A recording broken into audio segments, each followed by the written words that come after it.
നമ്മളിന്ന് തമിഴ്നാട് തോട്ടിയോടുള്ള ആനയ്ക്കൽ മലയിലേക്ക് പോവുകയാണ്. ദാ മലയുടെ കുറച്ച് ഭാഗങ്ങളൊക്കെ നമുക്ക് കാണാൻ പറ്റും. മലയുടെ കുറച്ച് മുന്നിലായിട്ട് ഒരു കനാലുണ്ട്. ആ കനാലിൻ്റെ സൈഡിൽ നമ്മൾ കാറ് പാർക്ക് ചെയ്തിരിക്കുകയാണ്.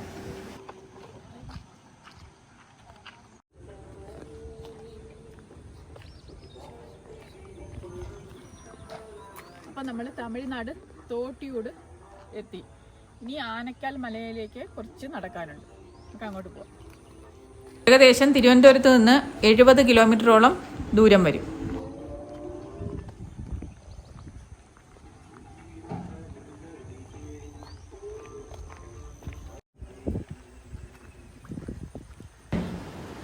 നടക്കുന്ന വഴികളിലെ കാഴ്ചകൾ എത്ര മനോഹരമാണെന്ന് നോക്കിക്കേ.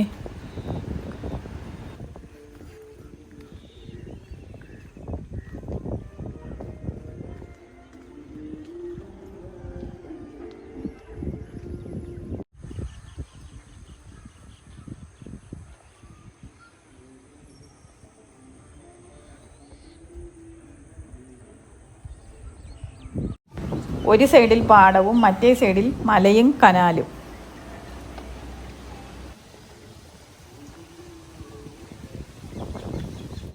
അപ്പോൾ നമ്മൾ തമിഴ്നാട് കോട്ടയോടെത്തി. അപ്പോൾ ആനയ്ക്കൽ മലയിലേക്ക് നമ്മൾ പോവുകയാണ്. ഈ ഒരു ആരോ മാത്രമേ ഉള്ളൂ ആ വഴി. ചെറിയ വഴി കൂടെ വേണം പോവാൻ. ഈ ചെറിയ പാലത്തിലൂടെ വേണം നമുക്ക് അപ്പുറത്ത് കടക്കാൻ.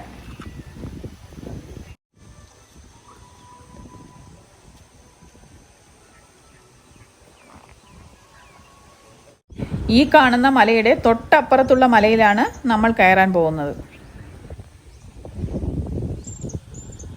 കുറച്ച് ആൾക്കാർക്ക് വേണ്ടി വെയിറ്റ് ചെയ്യുകയാണ്. ഒറ്റയ്ക്ക് പോകുന്നത് അത്ര സേഫായി തോന്നുന്നില്ല.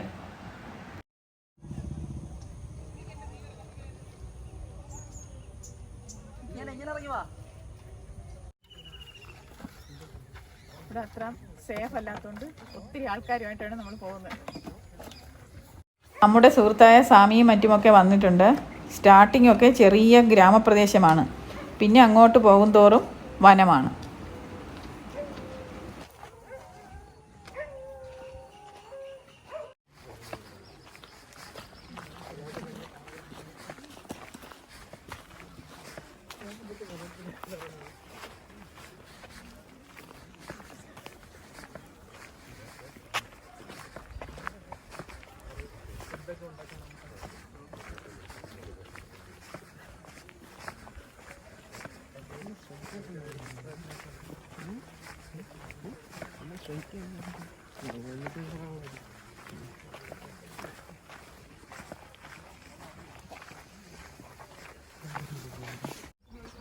ഇതാ ഒരു സൈഡിൽ ഒരു വലിയ തടാകം കാണാം.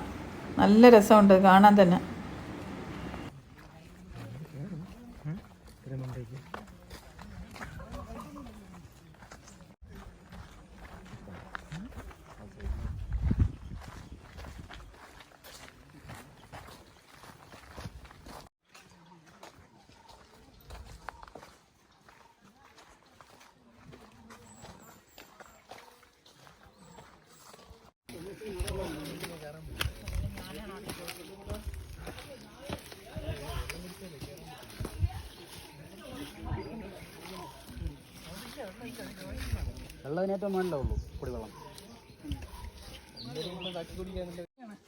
ദാ ഒരു കാട്ടുനെല്ലി മരത്തിൽ നിന്ന് നമ്മുടെ കൂടെയുള്ളവർ നെല്ലിക്ക പറിക്കുകയാണ്.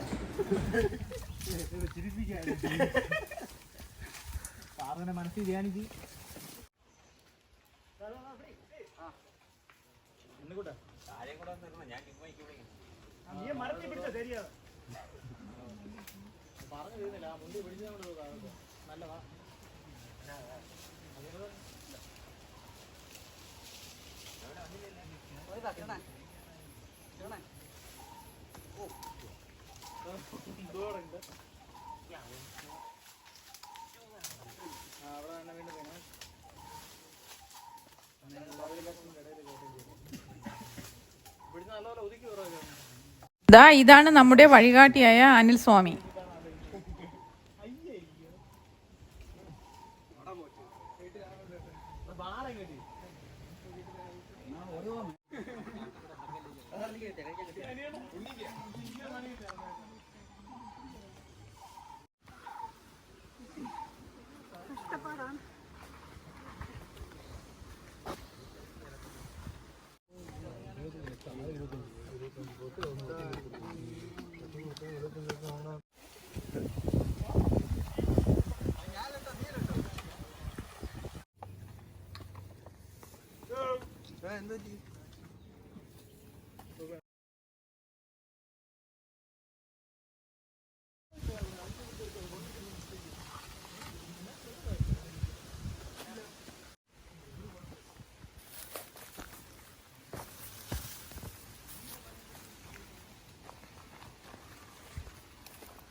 വെള്ളം വലിച്ചെടുക്കും അല്ലേ?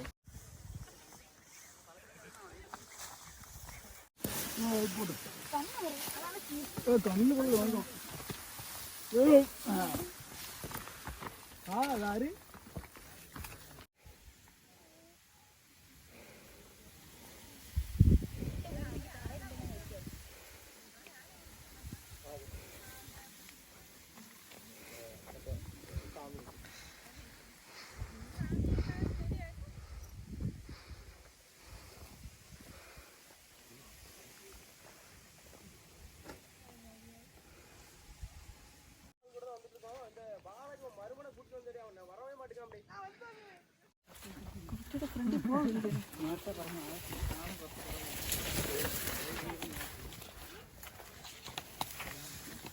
ഇതൊക്കെ താലിയാണ് പോകണം അറിയിക്കല്ലോ.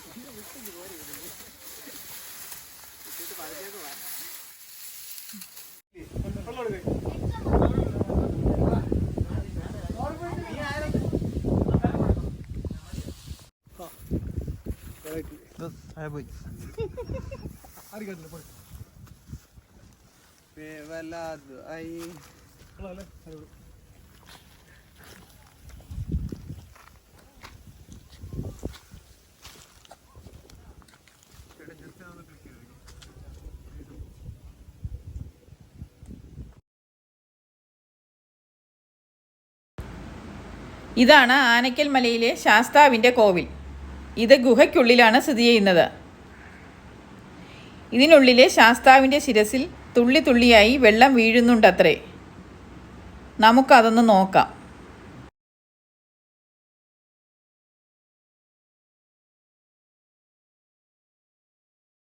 ഇവിടുത്തെ ഐതിഹ്യം ഒന്ന് പറഞ്ഞു തരാമോ?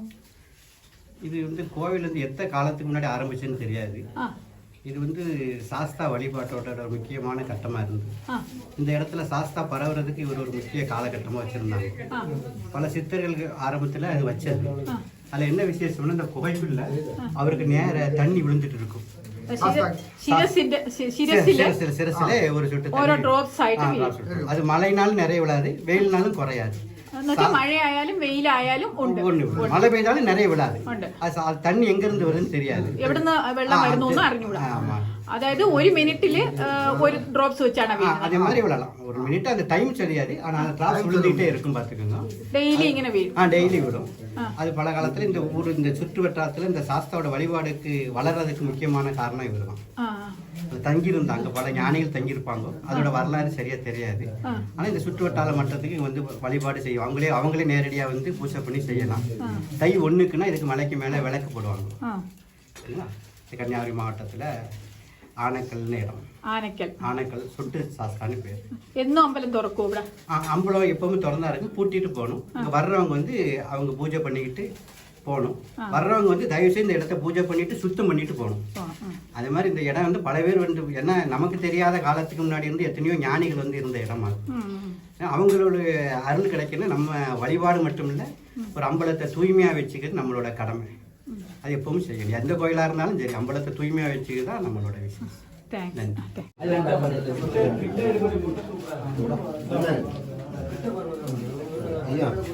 வெளியே இருந்துச்சு வரட்டு பாக்கு ஒன்று வச்சிருவோம்.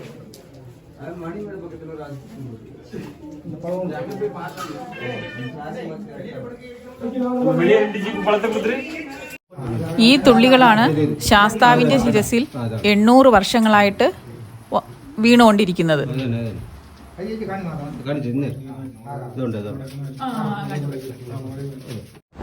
ക്ഷേത്രത്തിന്റെ മുകളിലും ഇനി വലിയ മലയാണ്. ഇനി നമുക്ക് അങ്ങോട്ട് പോവാം.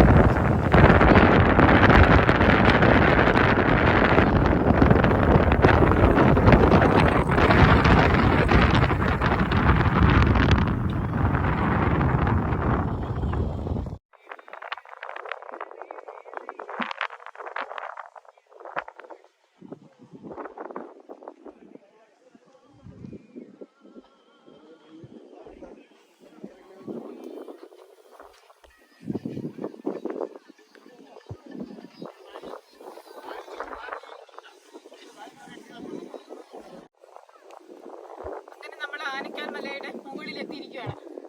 ഇനിയും കുറച്ച് സ്ഥലങ്ങളൊക്കെ ഉണ്ട്, അവിടെയെല്ലാം കയറാൻ സൗകര്യങ്ങളൊക്കെ ഉണ്ട്. പക്ഷെ ഭയങ്കര ബുദ്ധിമുട്ടാണ്. സൂപ്പർ വ്യൂ ആണ്.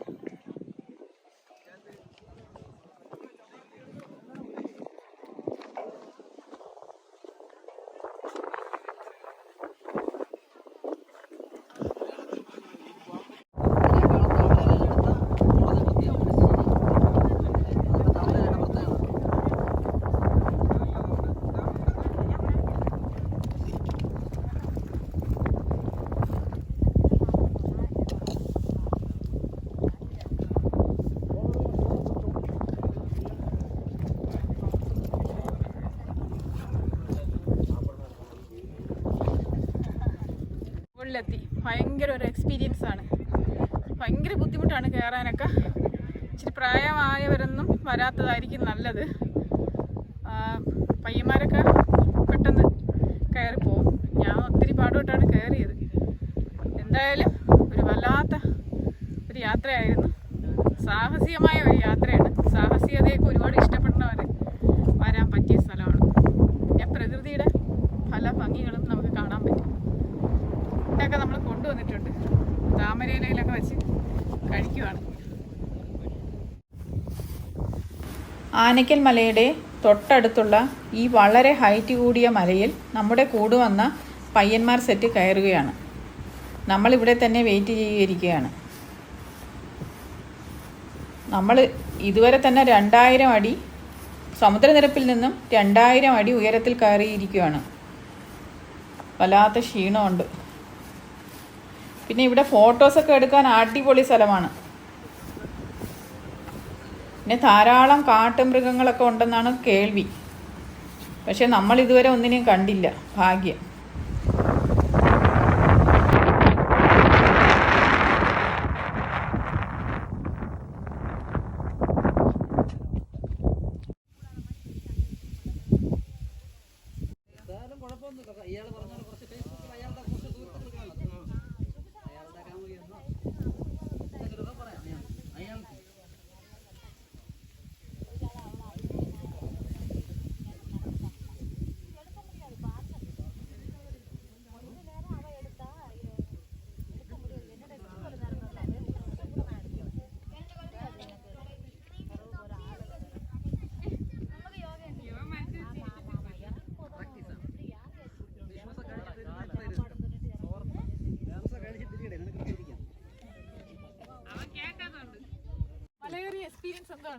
ഒരു രക്ഷയില്ല, അടിപൊളിയാണ്. ഫ്രീ ടൈമിലൊക്കെ വന്ന് എൻജോയ് ചെയ്യാൻ പറ്റും. പിന്നെ സ്റ്റാമിന ഉള്ളവർ മാത്രമേ വരാവൂ. ഹെവിയാണ് കയറി പോകാനായിട്ട്. പക്ഷേ പോയി കഴിഞ്ഞാൽ അടിപൊളിയാണ്, ആഘോഷിക്കാം.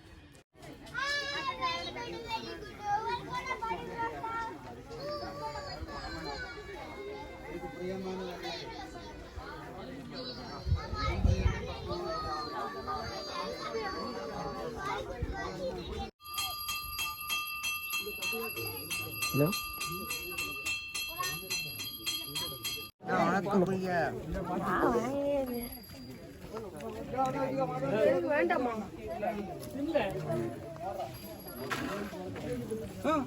പിള്ളേർക്ക് നിറയാ പെരിയ ആൾ കുറവ് അത് ഞാൻ വെച്ചിട്ടുണ്ട്. തിരിച്ച് നമ്മൾ മല ഇറങ്ങി കോവിലില് പൂജയൊക്കെ കഴിഞ്ഞ് അവിടുത്തെ പ്രസാദവും കഴിച്ച് അവിടെ തന്നെ ചോറൊക്കെ ഉണ്ടായിരുന്നു, അതും കഴിച്ച് നമ്മൾ താഴോട്ട്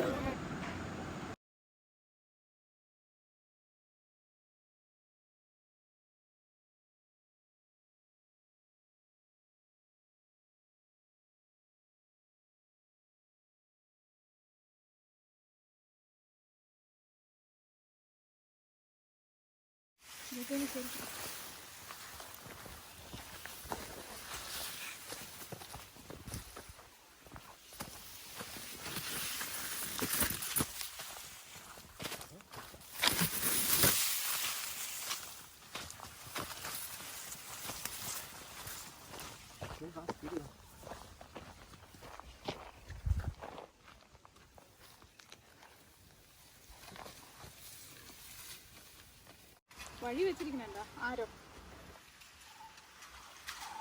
ഇവിടെ ആരോ? ഇതാണ് വഴി. നല്ല കാറ്റുണ്ട്.